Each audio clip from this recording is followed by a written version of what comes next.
Good evening. This is Mayor Ways, and welcome to Baker Forward. As we come in with this brand new show here, I just want to let you guys know that I appreciate all the support that we're getting from this show, and we want to ask you to inform your neighbors and your friends to watch this show. This show has been really well for us. It's been very, very informational, and we want to continue to do that with your support. This evening, I have the wonderful opportunity of introducing to you a really good friend of Baker. She lives in Baker. She has her whole life, and she's here this evening to talk about some things that she's doing to help us in our city. And her name is State Representative Ms. Barbara West Carpenter, and all of you know her. She works hard in our city. She does a great job in our city, and so I just want to welcome her to you tonight. Barbara, Ms. Carpenter, thank you for being here tonight. Thank you so much, Mayor. I'm delighted to be here, and it's always a pleasure to spend a little time with you. All right, and we've been spending a lot of time together in this city here. I just want to ask you, I know you're doing a lot of work in the legislature, and tell us a little bit about how long have you been in the seat, and what type of goals do you have while you're in that seat for your district and the people of Baker? Well, I'm in my first term as a state legislator, and actually everybody asks me if I like it. I absolutely love it. I'm a people person, always have been, and so it has been my pleasure to serve District 63, which really comprises Scotlandville, Baker, and Zachary. But because I live in Baker, Baker is my heart. And so my attitude is that whatever it takes to get the job done, to do what we need to do for the city of Baker, this is me, I'm your girl. But you've always been there for us. Every time I give you a call, and I call a lot, and you've always been there, and you've always either said yes or no with a smile on your face. So, you know, that's a good deal. But the one thing about being in the legislature, I have learned how to say no. That's right. And say it with a smile. And you do. But we appreciate everything that you've done. You know, the last time we talked and spent a little time, we were talking about the zoo. That's right. And I was going to ask you to tell me your feelings on the proposed movement of the zoo. I'm against it. Yes, ma'am. Just straight out, I think it's not a good move.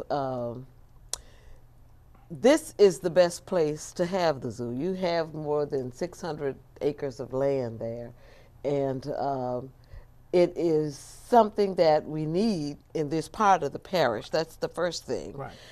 It didn't flood. That's the significant thing. Right. And it is easy to get to. So all of the things that they're putting forth saying that you need to move the zoo because make no sense at all. Right. And at this point now, they're not going to find land anywhere else in East Baton Rouge Parish. And while the zoo is not physically located in Baker, part of its property is. Right. And so it's a good economic driver for us here in the city. So if you had to give me some advice and the citizens' advice on what else do we need to do to let people know that we want, because I agree with you, I want that zoo to stay here. I think it's a great asset for us. What is it can we do to let everybody know that we want this zoo to stay in Baker? One of the major things I've complained about is the fact that there's very little signage. Right. Directing people to the zoo. Right. That's one of the things we need to fight to get done. The other thing is to keep it before the public. Right. Even though the Breck board voted to look at the possibility of moving the zoo, it's not a dead issue. Right. And many people say, well, it's done. No, it's not. And so what we need to do is keep it before the public at all costs. That's right. Whatever it takes. I'm still pushing to get answers to how the maintaining of the zoo goes on, the replacement of animals, the programs that they have in the zoo to make it attractive for people to come. I go to the zoo and I'm an adult. Right. But to say that you want to move the zoo and place it with a water slide makes no sense to me. That's right. Because as an educator, I see the value of what the zoo can bring. That's right. And so we've had enough slides. That's right, enough slides. and other kind of trails. That's right, in our city. And enough promises that we have before. We've had those promises. Yeah. So we know the session is coming up. Yeah. And basically, what are your goals and what are you guys going to be working on? Well, the biggest issue with the session is looking at restructuring our finances. Right. It's no secret the state has some serious problems, and we have some serious issues to deal with, mainly from deductions and giveaways and whatever from the previous Jindal administration. Yes, ma'am. This governor is working hard to be sure that we have a balanced budget, but to be sure that the people in the state of Louisiana are served the way they should be served. So we've been meeting already to see what we can do to look at restructuring some of our tax structures. Yes, ma'am. And how to keep things going. I'm really excited over the fact that Governor Edwards is committed to education. He's committed to health care and economic development. Yeah. So coupled with all of that, we got to figure it out and see how we could make it happen. And as far as Baker is concerned, the shares that the cities get from the state budget are significant. And so a lot of people don't realize that goes to support the firefighters. It goes to support the police force and other revenues within the city. And with Baker being one of the safest cities in Louisiana, I want to see that maintained. And that's why I came to you and Senator Barrow. Yeah, that's my buddy. That's your buddy. We want that baseball field. And you know, we talked about that baseball field, that fourplex that we could have there. And I know you guys work hard there. So leave us with something that we can look forward to. We got a few minutes left. Just leave us with something that we can look forward to in the future. Well, I want further economic growth. Okay. You know, I live in this city. Right. And so I want to see businesses come. That's right. I want to see our schools improve. That's right. And I want to see us keep our population here. That's right. And even though we've had some serious flooding and other issues, and I do want to say that one of the things I do is I get out of church at a quarter to 11. Right. My church is one of those early churches, and I love it. Right. So it gives me an opportunity to ride through my district. Every Sunday, you will see me riding through the district because I need to see what's going on with the houses, how many of those trailers have left because people have begun to get their homes back in order. And so that's what I'm going to help to push to see if we can get that forward movement. Well, they're coming back, and we certainly need your help. We're coming back. We're trying to keep it clean, but we're noticing that people are coming back to Baker. They are, yeah. And I noticed, and one of the things that I just want to say really, really quick, I want to thank you for all you do. I want to thank you for picking up the phone when I call, because we need you here, and it's so good to have people who live right here in Baker supporting us and loving on us. And I know you got a big district, and we understand that. So I appreciate you. But this is my heart now. This is your heart. But I appreciate you for coming here and being here with me today. Thank you so much for having me. And anytime you want to come back, you can come back. Absolutely. So you guys, I need to pay some bills, and we'll be right back with Senator Regina Barrow. So stay tuned and don't go nowhere.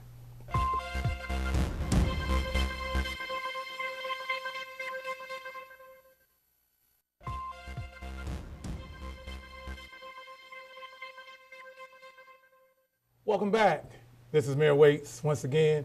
And you see the smile on my face right now? Because this has been a great day for me. We've had State Representative Barbara Carpenter here. But right now we have State Senator Ms. Regina Barrow here with us today of District 15.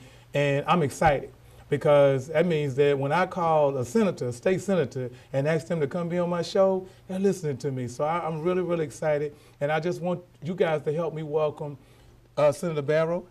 Thank you to Baker Forward. I appreciate you being here. Thank you, Mayor Waits. Thank you for the invitation. Yes. You're a wonderful mayor. I really appreciate your leadership. All I do is work and pray. Well, let me tell you, It's working. That's right. That's right. It's That's right. working, and It's you're doing a working. great job. I appreciate I love it. your live feeds that you do to Right. make sure that you're educating and informing people about what's Yes. happening. I mean, you staying very engaged with the community, and that's so important. Well, like my wife said, that's what they pay you for. Yeah, that's what you get the big bucks That's for, what right? yeah, that's what they get the big bucks for. But listen, it is indeed a pleasure for you to be here today. And I'm just gonna give you an opportunity to let everybody know what's going on, and tell us a little bit about yourself and what your future looks like as the state senator. Well, I'm excited. This is my first term as a state senator. Right. I'm actually following, I want to say following, but I'm proceeding the mayor of That's the right. great parish, East Yes. Baton Rouge Parish, Sharon Weston Broome. And so she's kind of been like my mentor, Right. and I really love and appreciate her greatly. But I have the opportunity to now serve in the seat that she once held, District 15. And Right. so I really enjoy doing this work. I enjoy serving people. It really, I feel, is a privilege for me Right. to be able to serve others. And so I'm excited about that. I'm excited about being down at the legislature. Although some days, Right. it may not feel quite that way, but I love doing the job itself. But sometimes just working through it That's right. is a little tedious, right? It is, it is. And since the flood, you got a lot of work going on. What's happening with Yes. the recovery part of this? What are you doing to help with the recovery? Well, that is, for me, every day I get up, that is the premier thing that's on my mind. I am so concerned about people being able to get back into their homes Right. and get back to a sense of normalcy or a new normal. Right. And because this was not a named storm, I feel like we are constantly fighting to make sure that we keep this on the horizon, Right. especially for those that are in D.C. Because when I talk to people, oftentimes they don't even know that we even had a flood, Right. and that's so amazing to me Right. because it was on the magnitude really of what we experienced Right. with Hurricane Katrina, which I came in. I always tell people I was baptized by fire. Right. I came in a few months before Hurricane Katrina, Right. and I remember that. And so this for me is so very important. So every day I get up, trying to make sure that I'm meeting the needs of the people. If individuals are calling me, I'm making sure that I'm returning those calls, getting the information that they need, and getting them connected to the right resources. That's right. That's yeah. right. That's right. Now, the flood impacted a lot, but Yes. it did impact our educational system. And what are your feelings about education? How you feel about education? Education is the backbone of everything. Right. I believe that we have to make sure that we are investing in education.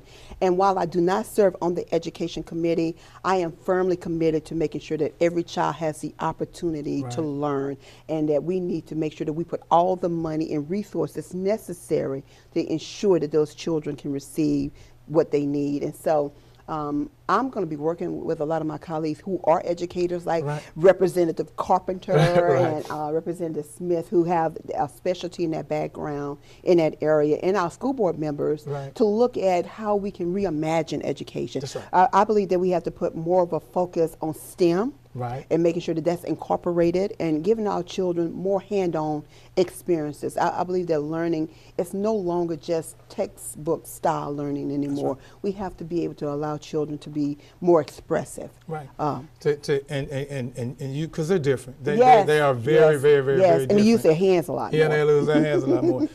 I just want to tell you guys, those of you who've been around me understand that my whole focus with our administration has been economic development. And Senator Barrow heard my cry. We've sat down with them before. And this is very, very special to me because we didn't know what we wanted to do with economic development district. We didn't know how to do it. She called me and she said, look, we've done this before. We have a template. We can help you get this through the legislature. And she was able to do that. And we were able to get the House to vote and get the governor to sign off on it. And we have an economic development district thanks to Senator Barrow. And I just want to thank you and tell the people a little bit about how that works and how that can help not only Baker, but other communities in this parish. Absolutely. I'm very excited about the Economic Development District. As a matter of fact, what Economic Development Districts do is they actually create the platform and a template for to bring in more businesses and to leverage additional dollars That's right. to do so, to serve as incentives, Yes. to bring the kind of businesses that you would like to attract to this community. Right.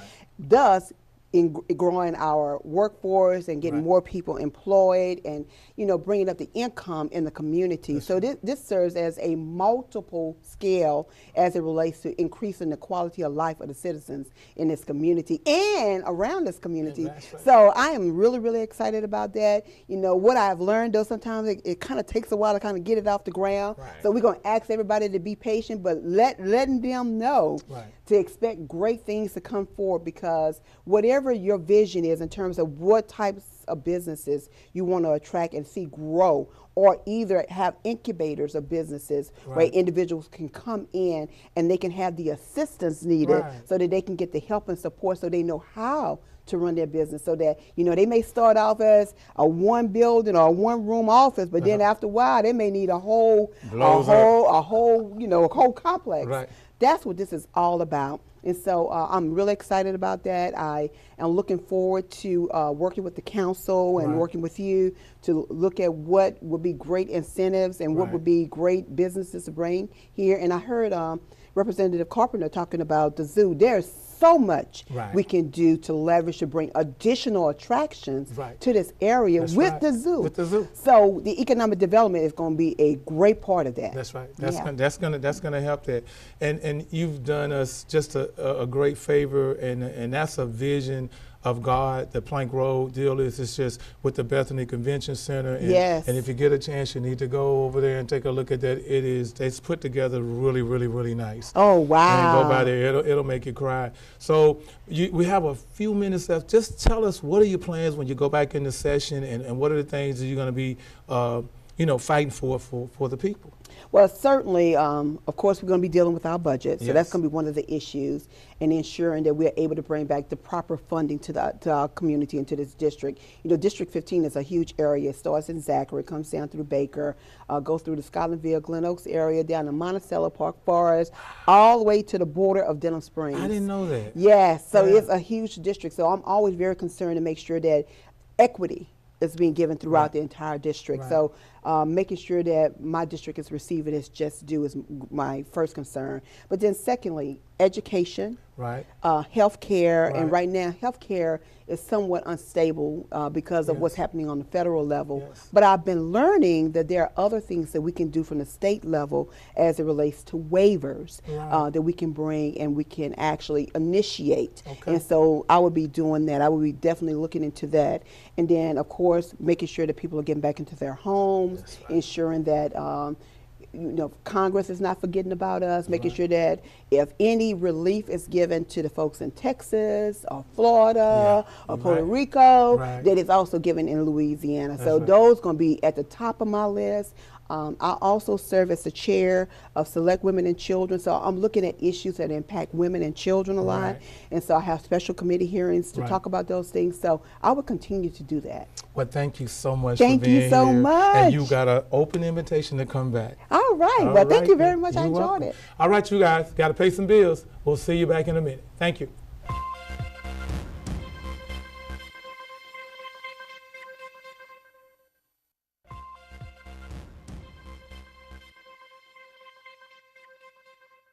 Welcome back, and I'm Mayor Waits.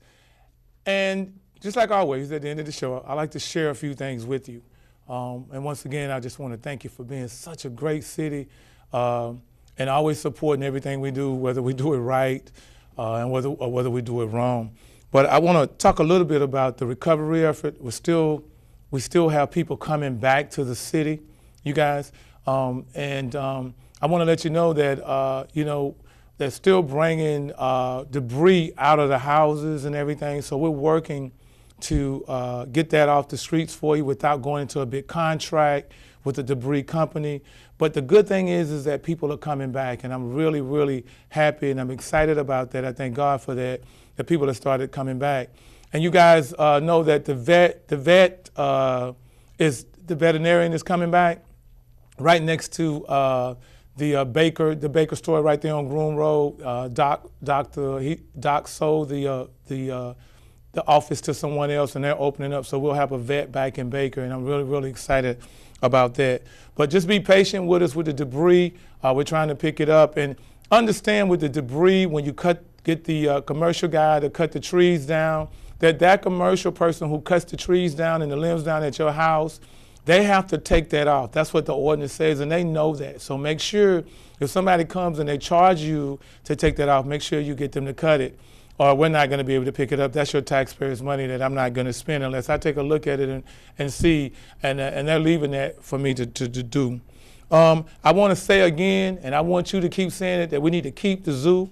We're not done with that. We need to keep the zoo. We need the zoo here. Make sure you call everybody you know and let them know that. Anybody that's in authority, anybody that is on a board, you call them and let them know. If you have your friends on the Zoo Commission or the Breck Commission, call them and tell them that we need to keep the zoo in Baker.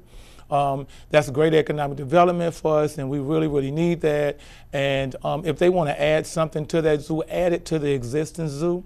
And as your mayor, I'll let you know, I'll never back down from that. We're never going to not have that fight, not let everybody know that that's what we're fighting for. Everybody's worried about drainage, stormwater management. We are working all the time with the parish and FEMA people to work on our storm management plan, and we're doing that. But in the meantime, and this is going to be a regional plan, you guys. This is just not for Baker. This is for all the cities in the parish and even other parishes that we're working with to make sure that water, when it drains south, that we're not sending all our water to flood somebody else. So it has to be a master plan, and that's what we're working on as we continue to make sure that we try to keep you and your homes as dry as possible. We're cutting all the ditches, and we're cleaning the drains. We ask you to do the same thing. We can't do this by ourselves. We're going to need your help. We need you to come out of your house and help the city, help us make sure that we just try to keep the water in the drains. And remember, it drains one way, but when it's full, it's full. There's nothing we can do about it. And after that point, is just pray that it doesn't come in your house. So we are working on a stormwater management plan to help the city drain. I want to tell you a little bit about a few things that's going on real quick. Don't forget about our Veterans Day program. That's going to be at November 9th. It's going to be local pastors, city officials. It's going to be there. We've been doing that for years. Mayor Rito, former Mayor Rito, was doing that. I like that. You guys know that I'm a veteran. I want to invite all the veterans to come out. You know, if you can get in your uniform, put it on. I can't get in mine anymore, but if you can get in your uniform, put it on and come on out. And let's support our veterans in this city. We have a lot of veterans here. Come out. The ceremony is not going to be that long. The guest speaker is going to be Sergeant Lorraine Bradley. I've served with her on numerous occasions, and she's a local here. She does a lot of work. She's a great friend of mine. So come out to the Veterans Program, and that's going to start at 10 o'clock, and that's going to be at November the 9th. The Senior Citizens Luncheon that I do with District 2 and Metro Councilwoman Shauna Banks, that's going to be on November 16th. Go ahead and you can call at 778-0300. We'll give you the number. It's sponsored by them. We host it with her. This will be the second year in a row. They do a great job with that. We want to get all the seniors out. We're going to feed you. We're going to have a good time. We're going to pray. We're going to have some fun. We're going to get you out there and come by there and eat and get you a good meal. And like I said, Shauna Banks and her people, they always do a great job with that, and we really, really appreciate that. Christmas in the Park. So this is the fun thing here with Christmas in the Park. We're going to have breakfast with Santa Claus, and that's going to be on December the 3rd. We're going to start with breakfast and Santa Claus at City Hall in the morning. They're going to have all kind of treats and stuff throughout the day, movies and everything with Breck set up. And then at 3:30 in the afternoon, we're going to do our Christmas parade. And the parade is going to start at the high school, which is where the middle school is. It's going to start there. And then we're going to come down Groom Road, down to the park, and then we're going to have a tree lighting ceremony. It's going to be an all-day event. So come by there. This is the second time. We got rained out last time. We prayed, and I'm sure God is going to let us get a dry day, and we're going to go ahead and we're going to have a good time. It's a family event, so come out and support this thing here. If you notice, we got a lot of things going on. We just asked for your support. We had a circus a couple of weeks ago. That was really, really good. We had the Buffalo Festival. But if you want these things, you have to come out and support it. So bring the family out. If you don't know what's going on, read the signs, go on Facebook, go on the website, and find out what's going on. And once again, I want to thank you all for being such great citizens, but great people. And remember, we can only move forward if we're together, and God brings us together. It doesn't make a difference what color you are, what age you are. God brings us together. Have a good night. Thank you.